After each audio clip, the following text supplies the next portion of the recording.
Hello बच्चों, ये question आपका work energy and power chapter का क्वेश्चन है। ठीक है, चलिए क्वेश्चन क्या है समझते हैं इसे।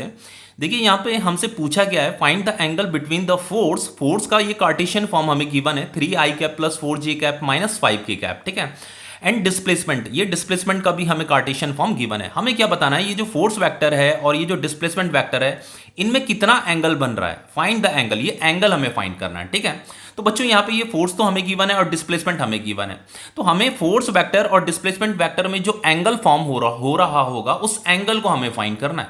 तो बच्चों कभी भी अगर आपसे फोर्स एंड डिस्प्लेसमेंट में एंगल पूछता है तो उसके लिए आपको क्या करना पड़ता है, यहां पे हम डॉट प्रोडक्ट करेंगे। ठीक ठीक है, ये फोर्स का और डिस्प्लेसमेंट का डॉट प्रोडक्ट करेंगे। तो डॉट प्रोडक्ट का फॉर्मूला कितना होता है, F dot D is equal to F D cos theta होता है। ठीक है, तो यही थीटा एंगल हमें फाइंड करना है।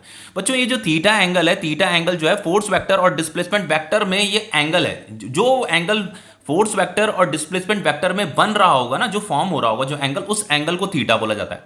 अब देखो इस एंगल के बारे में थोड़ा मैं समझा देता हूं, इस इक्वेशन की हेल्प से हम थीटा फाइंड करेंगे। देखो बच्चों जैसे मान लीजिए आपका ग्राउंड है, यहाँ पे कोई ब्लॉक रखा हुआ है। ओके, अब देखो जैसे मान लीजिए आप जो है इस डायरेक्शन में कुछ फोर्स लगा रहे हो। ठीक है, ये वाला जो फोर्स है, सपोज करके आप इस डायरेक्शन में ये फोर्स लगा रहे हो। अब बच्चों अगर आप इस डायरेक्शन में फोर्स लगाओगे तो ये जो ब्लॉक है, ब्लॉक किधर मूव करेगा बच्चों, ये ब्लॉक ग्राउंड में इस डायरेक्शन में, ग्राउंड में ही तो मूव करेगा, इस डायरेक्शन में ही तो डिस्प्लेसमेंट करेगा बच्चों। ऐसे हवा में तो नहीं, ऊपर की तरफ तो नहीं उड़ने लग जाएगा ना। अगर आप किसी ब्लॉक पे इस डायरेक्शन में अगर फोर्स लगा रहे हो तो वो ब्लॉक क्या करेगा, ग्राउंड में इस डायरेक्शन में डिस्प्लेसमेंट करेगा। तो बच्चों ये आपका फोर्स का वेक्टर है, ये आपका डिस्प्लेसमेंट का वेक्टर है। तो यहां पे कुछ एंगल फॉर्म हो रहा है, उस एंगल को हमने थीटा बोल दिया। ठीक है, इसी थीटा एंगल को हमें फाइंड करना है, ये है कहने का मतलब। ठीक है, अब देखो बच्चों यहां पे हम इस इक्वेशन का यूज करेंगे, ये डॉट प्रोडक्ट की इक्वेशन है, F dot D is equal to F D cos theta होता है। इस अपनी कॉपी में नोट डाउन कर लीजिए। अब देखो इससे आगे क्या करेंगे हम, देखो बच्चों हमारे पास ये, इस इक्वेशन को मैं पहले लिख देता हूं यहां पे, F dot D is equal to F D cos theta. तो finally cos theta is equal to क्या हो जाएगा आपका, एफ डॉट डी। बच्चों इसके ऊपर वेक्टर का साइन जरूर लगाना है। ठीक है, अगर आप साइन नहीं लगाओगे तो ये इक्वेशन गलत मानी जाएगी, और यहां पे वेक्टर साइन नहीं लगाना। ठीक है, अब देखो इससे आगे हम करेंगे, ये हो जाएगा आपका एफ डी। ठीक है, अब देखो बच्चों इससे आगे हमें क्या करना है, cos theta is equal to ये हो गया। अब देखो यहाँ पे cos theta is equal to force vector कितना दे रखा, ये दे रखा हमें। तो यहाँ पे इस वैल्यू को यहाँ पे पुट करेंगे 3i cap plus 4j cap minus 5k cap, और इसका हमें डॉट प्रोडक्ट करना है डिस्प्लेसमेंट के साथ। ठीक है, तो डिस्प्लेसमेंट हमें ये गिवन है 5i cap plus 4j cap plus 3k cap. ठीक है, अब देखो डिवाइडेड बाय ये जो फोर्स है, देखो इसके ऊपर वेक्टर का साइन नहीं लगा है, तो इसका मतलब ये है कि हमें क्या करना है, यहाँ पे ये जो फोर्स वेक्टर है, फोर्स वेक्टर का मैग्नीट्यूड यहाँ पे लिखना है बच्चों। ये जो आपका फोर्स वेक्टर आपको गिवन है ना, आपको यहाँ पे फोर्स वेक्टर का मैग्नीट्यूड लिखना है। तो बच्चों इस फोर्स वेक्टर का मैग्नीट्यूड कैसे निकाला जाएगा, ऐसे अंडर रूट बनाना है आपको, और ये आई कैप के सामने 3 लिखा है ना, इस 3 का होल स्क्वायर कर दीजिए। फिर यहाँ पे प्लस लिखिए, जे कैप के सामने 4 लिखा है ना, तो इस 4 का होल स्क्वायर कीजिए, प्लस के कैप के सामने -5 लिखा है तो -5 का होल स्क्वायर कीजिए। ठीक है, तो ये फोर्स वेक्टर का जो मैग्नीट्यूड है, मैग्नीट्यूड कैलकुलेट हो गया। ठीक है, फिर यहाँ पे ये इनटू आएगा, फिर यहाँ पे हमें डिस्प्लेसमेंट वेक्टर का भी मैग्नीट्यूड कैलकुलेट करके यहाँ पे बताना है। तो कैसे कैलकुलेट करेंगे बच्चों, आई कैप के सामने 5 लिखा तो ये 5 का होल स्क्वायर कीजिए, प्लस 4 का होल स्क्वायर कीजिए, और प्लस 3 का होल स्क्वायर कीजिए। ठीक है, अब देखो ये cos theta is equal to क्या हो जाएगा आपका, देखो हमें क्या करना है, ये जो कार्टेशियन फॉर्म है, ये जो कार्टेशियन फॉर्म है इसका डॉट प्रोडक्ट करना है। तो ये 3i कैप का 5i कैप के साथ डॉट प्रोडक्ट करेंगे, तो 3 5 जा तो 15 होता है, i डॉट आई क्या होता है, 1 होता है। ठीक है, तो i डॉट आई 1 होगा तो 15 1 जा 15 हो जाएगा। ठीक है, ओके, फिर देन क्या करेंगे, इसका डॉट प्रोडक्ट जो है इसके साथ करना है, तो 4 4 जा 16, और जे डॉट जे भी क्या होता है, 1 ही होता है। तो फाइनली फिर देन हम यहाँ इसका डॉट प्रोडक्ट इसके साथ करेंगे, तो 5 3 जा 15, ये नेगेटिव भी आएगा, -15, के डॉट के 1 होता है, तो 15 इंटू 1 15 ही हो जाएगा।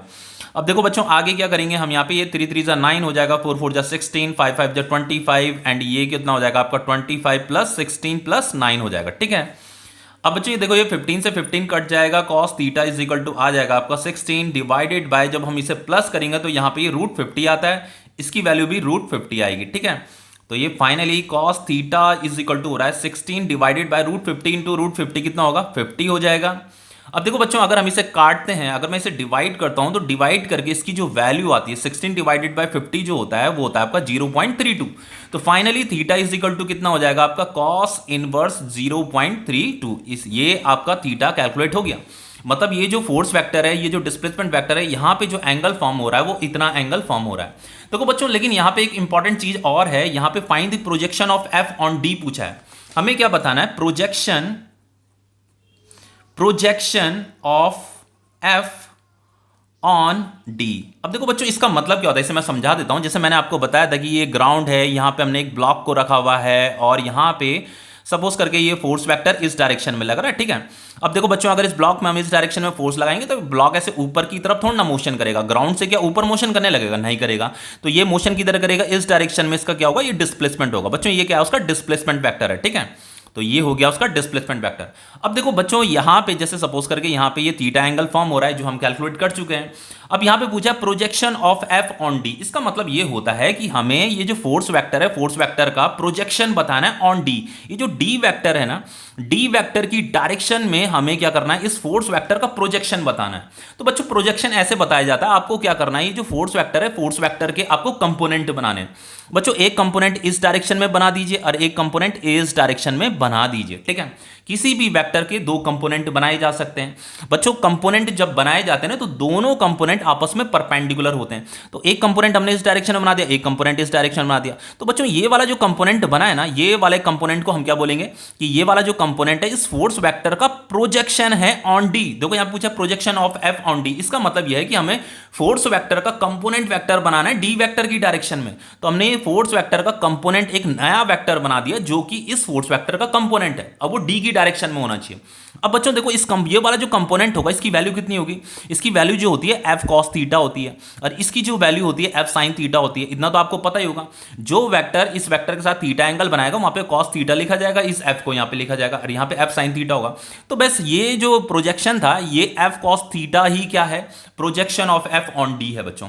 तो projection of F on D क्या हो जाएगा? आपका एफ कॉस थीटा हो जाएगा। यही वैल्यू हमें कैलकुलेट करनी है बस। तो फाइनली बच्चों यहां पे ये एफ कॉस थीटा है, इसकी हमें वैल्यू फाइंड करनी है। एफ कितना है बच्चों? देखो देखो ये एफ हमने कैलकुलेट किया था यहां पे। तो एफ देखो, एफ की वैल्यू ये थी, ठीक है। ये वैल्यू कैलकुलेट करके कितनी आई थी आपकी? ये आई थी आपकी √50 आई थी, ठीक है। तो यहां पे ये √50 आ जाएगा बच्चों। ये कॉस थीटा की वैल्यू कितनी फाइंड की थी हमने? Cos theta is equal to 0.32 है। तो यहां पे आ जाएगा आपका 0.32। अब देखो बच्चों, अगर ये √50 के अगर हम इसका स्क्वायर रूट निकालते हैं तो स्क्वायर रूट कितना आता है? देखो इसका, इसे लिख सकते हैं हम 5√2, ठीक है। जैसे आपका √50 होता है ना, तो इसे आप कैसे लिख सकते हो? 2 × 5 × 5, 5 5 जो 25, तो ये 5 बाहर आ जाएगा और ये 5√2 हो जाएगा। तो √50 को 5√2 लिखा जा सकता है इंटू 0.32। तो ये हो जाएगा आपका 5 × √2 की वैल्यू कितनी होती है? 1.414 इंटू 0.32। तो बच्चों इसका जो मल्टीप्लाइकेशन आता है इसे मैं कैलकुलेटर से बताता हूं कितना आ रहा है इसका मल्टीप्लाइकेशन।